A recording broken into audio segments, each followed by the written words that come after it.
Hey, what's up? I got some more lore content for you guys. So we got a lot of new stuff to talk about today. The patch 2.18 notes just dropped, so I'm going to take a look at what the changes are going into the next patch, which I'm super excited about because there hasn't been a big patch in like 3 to 4 months. So hopefully we're going to get some good changes that shake things up. Before I get into the video, if you're new, please consider hitting the subscribe button to stay up to date with my content. I make deck profiles, beginner-friendly videos, gameplay highlights, other lore-related stuff, also adding other games to that roster. I'm super close to 5,000 subs, so it'd be awesome if you joined and helped me hit my first major milestone. I also stream on Twitch often, so check me out over there if you're looking for a live gameplay of someone who's hit Master Tier every season, even peaking Rank 1 a while back. With that, let's get into the patch notes. So this is going to be my first time actually seeing the changes. It'll be my first impressions along with my best analysis of how it's going to affect the meta. I have not seen any of this yet, but I'm super excited to get into it. Alright, scrolling down. This patch kicks off the Between Worlds ranked season, and with it comes a major update on live balance, a variety of card updates, and some quality of life changes and bug fixes. Let's go. It's been quite a while since I've seen these words right here, a variety of card updates. The last little patch we got was like a hotfix nerf that nerfed like 3 cards, stuff like that, but we haven't gotten a big patch in quite a while, so I'm super excited. An update on card updates. Oh, they're going to talk about this too. As promised back at the launch of Beyond the Bandlewood, we've got quite a few card updates for this patch. Yes, good. But before we jump into that, we wanted to share an update on the overall philosophy and targets for live balance moving forward. Good. We need to be a little bit more have some more clarity about this topic. A fairly long TLDR, we feel that live balance updates are important to improve LoR's overall player experience, and so moving forward expect to see regularly occurring scheduled card updates targeted towards impacting the meta, nerfing clear overperformers, buffing underperformers, and generally improving deck diversity. These updates will be staggered in between expansion releases. Let's go! You love to see it. Finally, we have like a concrete set in stone idea of how we're going to expect these card updates. Love to see it. The card updates in this patch were built using our updated philosophy, so you can expect something similar in scope and priority in upcoming patches as well. Let's go! The game is back. Legends Runeterra is on an upswing, I swear. For those interested, let's get into a little more detail on exactly what this philosophy entails. Otherwise, feel free to skip down to 2.18. Now, I want to see what this entails. So, we use this terminology a lot. Live balance philosophy. Okay, so it's important that we're all on the same page as to what it exactly means. For the lore gameplay team, our live balance philosophy is the set of principles that determines what could or should be changed, when it should happen, and why we do it. It's a live balance philosophy because changes are largely determined by data from gameplay on the live server, on top of surveys, direct player feedback, and our gameplay analysis team. GAT. Okay, we got the gatters out here. A team that playtests and advises on various aspects of cards and overall balance considerations before they go live to players. Cool. So internally we're organizing our processes and refining our priorities for live balance to ensure that we'll have consistent, impactful card updates during each expansion cycle. Cool. We'll be planning for regularly scheduled balance patches to hit between expansion releases. We avoid significant balance patches immediately upon an expansion's release since new cards will inherently impact the existing meta and can take time for things to develop and settle. Too much time between releases and card updates, however, can lead to the feeling of a stale meta. Moving forward, the hope is that this new set of processes and priorities will address the feeling of a stale meta and any decks that are breaking metrics quickly, rather than having to wait months for new release. Thank you. Wow. You love to see it. That's amazing, actually. They're tackling this so directly, which is something that I always praised lore for doing. In its early phases of how it would just be like, yeah, we messed up, this needs to be nerfed, or yeah, we messed up this nerf, it needs to be reverted. And they were like really direct with messing up and stuff like that. I love that. This is really good terminology. It gives me a sense of honesty and it gives me a sense of urgency. So I like that. July, we saw this. August, September, where are we at? October, new rank season, awesome. November, major PvE expansion, new themed event, mega event pass. This sounds fun. Next month is going to be pretty hype, going to have a lot of new stuff added in. December, new expansion, magical misadventures. So going to be another Bandlewood themed expansion, going to have some more magic apparently. Seasonal tournament, new rank season starts. Cool. So yeah, we've got a lot of stuff to be excited about. In most cases, that means you'll see a balance patch every other month, okay? I'd like it a little bit more, but you know what? We'll take it for now. Due to staggered release schedule throughout the remainder of the year. However, our next live balance patch is scheduled for January 2022, a month after the release of the Magical Misadventure. Okay, so we're not going to get... Okay, I see. Well, here's the bad news. We're not getting another big patch until January. That's like 3 months from now. Okay. This better be a good patch then. This better be really good. Why are we updating? It's more fun. Yeah. What are our targets? Tone down some cards, reduce matchups, encourage greater... Okay, cool. Alright, we're getting into the actual cards now. Okay, I saw. Nami. Let's go. Nami, 3 mana, 2/3. You've gained 7 spell mana this game, you've gained 8. So you have to gain 1 more spell mana, either through effects or floating the mana from passing a turn. Nami was a little too explosive when leveling up as early as round 4, so we're increasing her level up requirement to slow her down a bit. I've heard that Nami doesn't really usually come down on 3, they play her like later, so this is pretty interesting. This is like pretty contradictory to what I've heard, because I haven't played this deck, I don't know that much about it. I fought it a few times and just like killed them before they even played anything, so... Okay, I think it's definitely a good nerf regardless. If she comes down like a turn later leveled up, that's obviously a big difference. You can push a lot more power and try to finish her off or like deal with the sparkle flies while having 1 extra turn before she actually is generated. So we take those. Draven's getting nerfed, really? Draven's going to be a 3/2. That's really bad. That you hate to see that for Draven. Now the only thing that can protect him is survival skills, because he's going to get mystic shotted like crazy. 3 mana, 3/2. Wow. He has been staple for a while. He's been absolutely premium in Nox's strategies. You hate to see this though. I don't think making him a 3/2 is the right angle.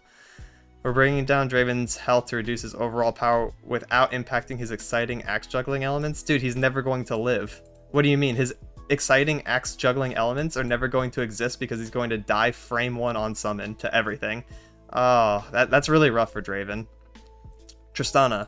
Our next set of changes for champions in this patch focuses on quality of life updates for champions who could use just a little extra help. Wait, Tristana's getting buffed? Level 2 Tristana now grants herself impact. Okay. I mean, I think this should have been in the game already. So they're just like adding it in. I think they pulled a punch with Tristana and now they're just adding it later. I think that makes sense based on her design philosophy. So, okay, that's fine. She just now has impact by herself. Cool.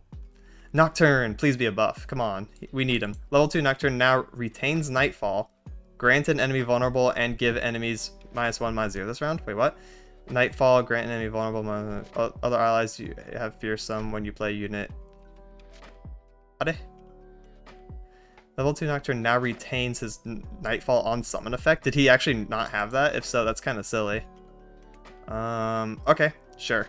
When Nightfalled on summon, he has his vulnerable and -1/-0 on summon. Okay, cool. Ekko, you've predicted 5 times, 2, you predicted 4 times. Let's go, give him the Jarvan treatment. Just make him a little bit easier to level. I like this. He should come out leveled. I think Ekko's like, he's been way too slow in his decks. I really like this. Just having him come out, you know, 1 turn earlier, leveled up already. You love to see it. I think it's pretty easy to predict 4 times. If you don't have a good hand to predict 4 times, his own time trick that he generates will help with this. So it just pushes his power a lot more forward. You hate to see that he's still on 2 HP. I kind of wanted him to be a 4/3. Maybe if he's still bad, they might consider that, because I think he's just way too squishy, but that's okay. Moving on, Asol. Round end your allies have 25 to round end your allies have 20. So they're reverting this. This used to be how he was released. Your allies have 20 total power at the end of round, he levels, and then they had to nerf it to 25.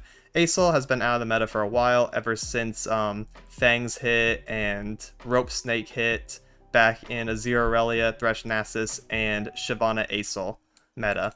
Haven't seen Asol since, and that was like 4 to 5 months ago maybe, so it's good to see this. This is a nice little buff for him. Just have him level up more consistently. On turn 10, if he comes down and levels, it should be game winning, and I think that's fair. I think Asol should be game winning on summon if you have a developed board, so this is good.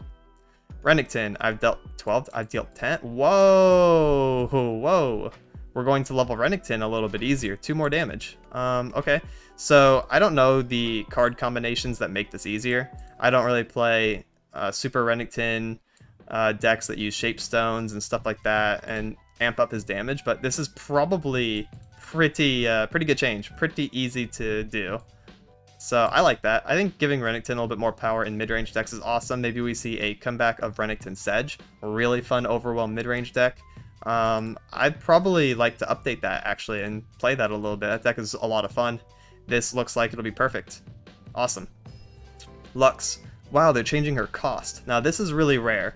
This is something that's usually done in emergency situations, and I guess this calls for it. So Lux was just a little too slow at 6 cost. Now she is going to be a 5 mana 3/5 instead of a 6 mana 4/5. I think that's completely fine. Sure, her power doesn't really matter, so nerfing 1 power, keeping her big HP on top of lowering her cost, overall big buff. And then she is a 5/4/6 level to reflect her level 1 stats, of course. Final Smart can be cast to directly attack the enemy nexus if they have no units on the field. Oh, that's sick. That just gives her a little bit more flexibility. The card isn't dead. But does this mean Final Spark can only be cast directly if the opponents have no units? If you could choose it at all times, obviously, I guess that would be kind of insane. So, okay, if the enemies have no units, you can hit the Nexus. Cool. Just give it a little bit more overwhelm to the already overwhelmed spell. I like it. I think that's a great change. We could actually see Lux decks come up. Quinn, 5 mana 3/4 to 3/5. Thank you. Quinn definitely needed more HP. I don't know why she was a 5 mana 3/4. It made quite literally 0 sense. But now we can play Scouts again, maybe at full power. We have MF back with Overwhelm. We have Quinn as a 3/5. You can use Ranger's Resolve and Sharp Sight to protect either of them. This is awesome. And she's a 4/6 on level. I love it. I think Scouts are also on the upswing here. Braum, 0/5 to 0/6. Give him 1 more HP, sure. And from 1/6 to 1/7 to reflect that. Okay, so maybe we see some Scarground stuff as well. That 1 extra HP is quite nice.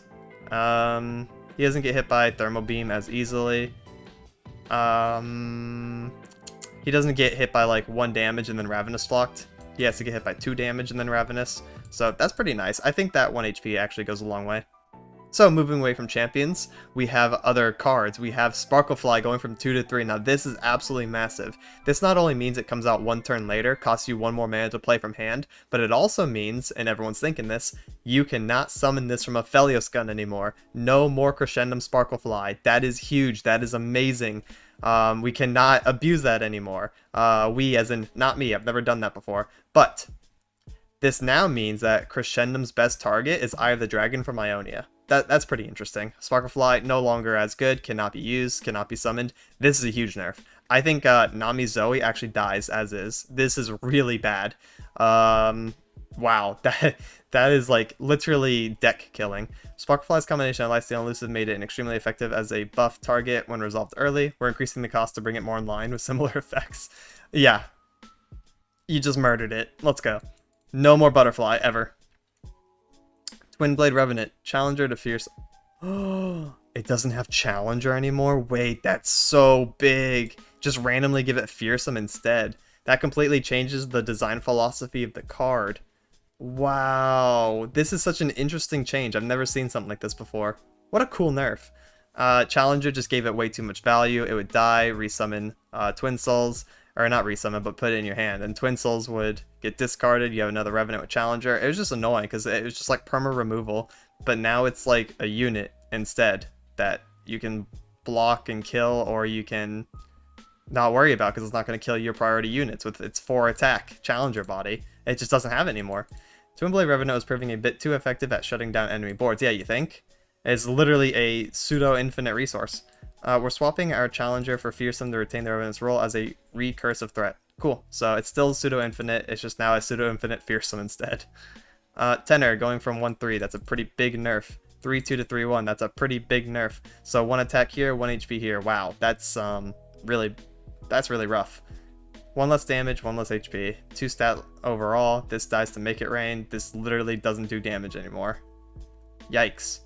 There's going to be a lot more outplaying to Tenor and base now, just like a lot more, and this gets Pokesticked as well, and Vile Feasted, and hit by everything else. You sneeze on this card, it's dead. Tenor and their partner in crime were too effective at enabling go-wide impact strategies, so we're bringing their stats more in line with their costs. Okay, if you say so. I mean, that's quite rough. I think maybe just like one of these changes, not both. I think Tenor is probably dead. That's really bad. Relentless Pursuit. This is also really bad. Wait, what? Grant an ally 1/1 in rally, but it costs 4? That's no. That's not very good, because the cool thing about Relentless Pursuit was being able to cast it with floated spell mana, so you could go into super power turns and curve and then play this with spell mana. Now you can't do that. That's really crazy. And the trade-off is +1/+1. Damn. That's really bad for Relentless Pursuit. We're taking a look at the minimum that rallies can cost across the board. We're removing Relentless Pursuit. Oh, we're moving Relentless Pursuit up to 4 cost to open up more for counterplay against aggressive rally decks, but add some new functionality to its role as a viable option alongside Golden Aegis. Okay, so you remember how I said scouts are like going to be really good? This kind of hurts scouts, because scouts needed to play units literally on curve, the perfect units, and then Relentless Pursuit for pressure. This is like pretty bad for them too. I don't know how I feel about it. I don't think it's overall good, but that's okay. I don't like Relentless Pursuit. I don't like rally strategies all that much outside of scouts, so I guess I'm okay with it. Stone Stackers going from 2 to 3 tough impact to 2 to 3 impact. No more tough. Bye bye. You just get your 1 HP, and that's it. So it's just a 2-mana 2/3. That's crazy. The Stackers were slightly too powerful as resilient impact threats, so we're swapping out tough for a point of HP, which is like the same until it takes damage, and then obviously it's not as good as tough, so we're gonna miss that. Stone Stackers, okay, that's not like a terrible nerf though. It's just like a slap on the wrist. You'll have to see that. Aloof Travelers from a 3/4 to 2/3. Thank you. This card now has terrible stats. You're only playing it for the effect, whereas playing it before you got amazing stats, pretty much premium, and also it's broken effect. The Travelers have been too effective at shutting down late game decks, so we're making them a little easier to deal with. Yeah, this is pretty heavy-handed nerf. This is not a slap on the wrist. This is like a belt. Aloof Travelers just got the belt on their backside, not gonna lie. This is like a pretty big nerf, which I like it. I like it a lot. I don't like Aloof Travelers. Yeah, I think they should have low stats because their effect is such high value. Being able to play a high value unit with high value effect didn't make a lot of sense, so I like that nerf. Thank you. Our next set of changes focuses on Targon as an individual region. We're buffing a number of cards that reinforce their strengths as one that goes tall through card creation. Okay, Moondreamer's better, so this is obviously better for expeditions. Don't know if we're going to see this card played and constructed. We'll see. Lunari Priestess, same thing, 2/2. Pretty good Nightfall buff, pretty good Invoke buff. Not sure how that's going to happen or how that's going to do. 2/2. Keep that in mind. I think that's completely fine. Hey, maybe we see some nice Daybreak stuff. Maybe Leona comes back. I like Leona decks. Ravoon 5/6. Hey, more Leona. Maybe Leona comes back. I like Leona decks. Just gonna keep saying that every time I see a Leona buff. Scourge, Challenger, and he has Overwhelm himself. Okay, make him a little bit more consistent on finisher. He usually just granted other allies Overwhelm, but him having Overwhelm himself, very nice. You'd love to see that. A few light buffs. Oh, dragons. Awesome. I love dragon mid-range. And I already run Dragon's Clutch, so let's see what happens. Draw 2 dragons or grant allies 1/1. Draw 2 dragons or grant 1/1 in Overwhelm. We can grant Overwhelm to Shyvana. We can grant Overwhelm to Screeching. We can grant Overwhelm to the Spell Shield one. I love it. This is amazing. This is such a big buff, actually. It says light. This is a massive buff, because if you're wide on dragons, and that could be 3. If you have 3 dragons and grant them all Overwhelm, you're just getting insane value from this card. This card is basically a pseudo game finisher. Like the Freljord one, that's like 7 mana, give everything 2/2 Overwhelm. Look at this. This is less than half the cost and it does the same effect. That's crazy. Dragon Guard's at 3/4. Why? This card's already insane. Okay, dragons are coming back. I think Dragon midrange is going to be good. Both a Demacia Targon and a Demacia Shadow Isles. Both of them sound really good to me. We got the Herald buff! I've always wanted this Herald buff. Let's go. She's a 1/2. We can actually play her on 2. This is the best buff of the patch. This is the best buff of the patch. We can play Herald on 2 and then Shyvana on 3. Oh, let's go. It's so curvy. Mid-range dragons, bro. I have 2 decks already. I have a Targon version and I have a Shadow Isles version in my inventory. I'm like refining them both. And I'm playing dragons. I love dragons. This is so sick. Faces. Okay, we don't really care about faces. Who cares about this card? No one plays ramp anymore. Maybe with the Aloof Travelers nerf, we'll see more FTR, so maybe it's fine. Vanguard Sergeant, 3/4, good. A little bit of a nice buff to elites. I think elites could come back. Very good. Destin Ada, damage dealt to all enemies now scales with... It used to just... Oh dear, that is really strong. That's just like an insta board wipe now. Okay. So Detonata used to be like a nice little top end thing. You dealt like 2 AoE damage, but now it's going to deal like 9 AoE damage to everything. That's crazy. This is just pack your bags. But instead of hitting the Nexus, it kills just everything. Okay. Additionally, we made rules changes to Trinket Trade, Traveler, Looping Telescope. These cards will no longer be able to create themselves. Moving forward, additional create cards will not be able to create themselves. Good effect. Lab update, so we're gonna probably get some more stuff. Oh no, wait, what? A reminder that it's nearly time for new experiments. Lab of Legends, Saltwater Scourge, and Ultra Rapid Draw will be cycled out on November 10th. Be sure to earn your Malphite and Gangplank card backs before they go away. Oh, that sucks. You hate to see that. I like Lab and Saltwater Scourge. Scourge has only been here for like a little while. Oh well. Gonna see some exciting new stuff though. Round start effects. All round start effects now resolve before game ending or unit killing effects. Okay. That can come up for sure. Gonna have to try to keep that in mind. Unit keyword displays have been optimized to show more icons. Thank you. This update sponsored by the Arsenal. That's pretty funny because Arsenal would stack like 15 keywords and you wouldn't know what's going on. I like that. That's a good joke. Ranked rewards from the Bandlewood season are being distributed. Nice. Unique descriptions mad. Nice. Infinite loop where Glorious Evolution will allow a player to summon Evershade Stalker an unlimited number of times. That's kind of funny. Mimic will now correctly copy non-champion spells. Very cool. Thank you. Fix the bug where Prank could occasionally increase the cost of a card beyond the playability or drop its health to 0. That was a bug? I thought that was intended. Oh, that's funny. Okay. Can no longer do that though. Spell Shield will now correctly block Strafing Strike. Good. Curious Shellfolk will now correctly create copies of champions. Okay. Overgrown Snapline and Tristana will now display correct keywords. I wonder what's going on there. Fix an issue. A Prank would not target landmarks. Dude, this is crazy. Alright, good. All these bug fixes. Nice. So, quick wrap up. Lot of big buffs. This is what I wanted more than anything. I've been preaching this for like the past month that if I got a patch, I would just want a bunch of mini buffs and like stuff like this to give me some new things to play with, some new deck strategies to try. We got elites, we got a good darkness buff, we got massive dragon buffs, we got Leona buffs, we got invoke buffs, we got nightfall buffs, we got and a bunch of nerfs across the board too. Rally, we got Bandle nerfs, we got Draven Sion nerfs, we got Sparklefly nerfs. It's crazy. We got Scouts, we got Lux to try, we got Renekton Sedge to try. We could remake Ekko. Again, I said Nightfall. We could maybe make some more Tristana stuff. And they hit what needed to be hit. You love to see it. This is just amazing. Great patch overall. Like, beautiful. Well done, Riot. This is what I've wanted to see for a while, and I'm really happy with it.